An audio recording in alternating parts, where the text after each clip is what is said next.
معاكم الفنانة أمال شحاتة، رئيس ملتقى الأمل التاني.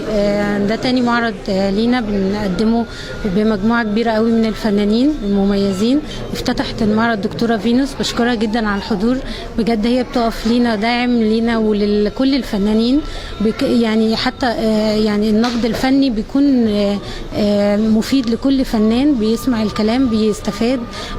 أستاذة كبيرة فاهمة كل الأعمال الفنية، وبشكر كمان كل واحد قدم العمل الفني بتاعه.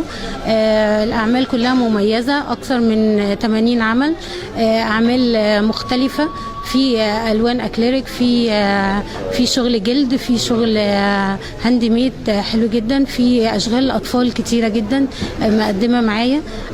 كمان الحضور حضور كبير جدا، فنانين كبار اساتذه بنتعلم منهم، جم عشان يدعموا الفنانين وجم عشان يشرفونا. انا بشكرهم جدا وبشكر كل واحد جه المعرض.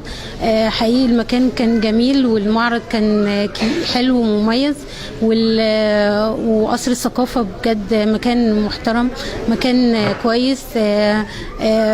وكان معانا كمان مجموعة من الفنانين اللي قدموا فقرات عود وتمثيل، دول أنا بشكرهم، وألعاب ماجيك، وفي حاجات جميلة اتقدمت. أنا بشكر كل واحد قدم معايا، وبشكر أستاذ عاطف، وبشكر كل الحضور اللي جم شرفوني، وإن شاء الله في تقدم بإذن ربنا معاكم يا رب. شكرا.